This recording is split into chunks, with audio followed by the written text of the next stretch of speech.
வணக்கம்.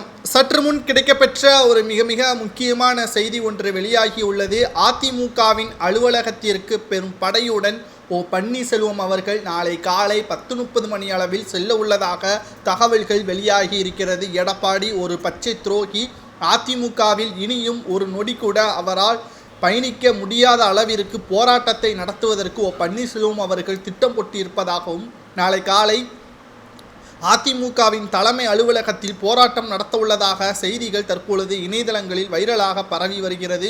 இதை பற்றி தான் இந்த வீடியோவில் நாம் முழுமையாக பார்க்க போகிறோம். புதிய பார்வையாளர்களாக இருந்தீங்கன்னா மறக்காமல் நமது சேனலுக்கு ஒரு சப்ஸ்கிரைப் மட்டும் பண்ணிடுங்க.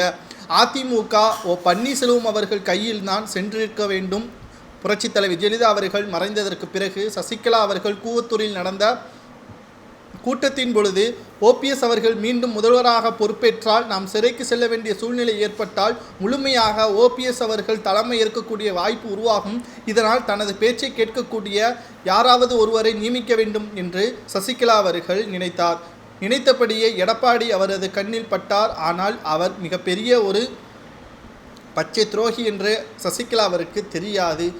ஆட்சி அதிகாரங்கள் கைக்கு வந்த பிறகு சசிகலா அவர்கள் சொத்து குவிப்பு வழக்கில் 5 ஆண்டுகள் சிறை தண்டனை அடைந்தார். பெங்களூரு சிறையில் அடைக்கப்பட்ட அடுத்த நொடியே கட்சிக்கும் சசிகலாவிற்கும் எந்த ஒரு சம்பந்தமும் இல்லை என்பதை பகிரங்கமாக எடப்பாடி அறிவித்தார்.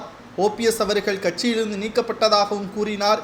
இதனால் அதிமுகவின் அரசியல் வட்டாரத்தில் மிகப்பெரிய அளவில் பேசும் பொருளாகவும் மாறியது.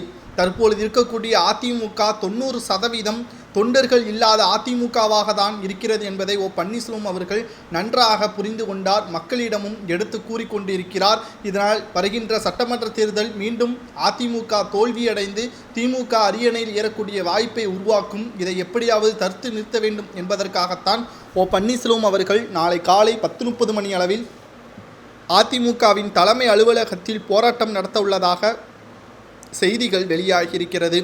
இதனால் பன்னீர்செல்வம் அவர்களது ஆதரவாளர்களும் இந்த போராட்டத்தில் கலந்து கொள்வார்கள் என்றும், தொண்டர்களும் இந்த போராட்டத்தில் கலந்து கொள்ள உள்ளதாக செய்திகள் இணையதளங்களில் வைரலாக பரவி வருவதால் நாளை காலை 10:30 மணி அளவில் எடப்பாடி அணியினருக்கும் ஓபிஎஸ் அணியினருக்கும் இடையே மோதல் ஏற்படலாம் என்ற தகவல் இணையதளங்களில் வைரலாக பரவி வருகிறது. பன்னீர்செல்வம் அவர்கள் எடுத்த இந்த ஆயுதம் சரியாக வெற்றியடையுமா?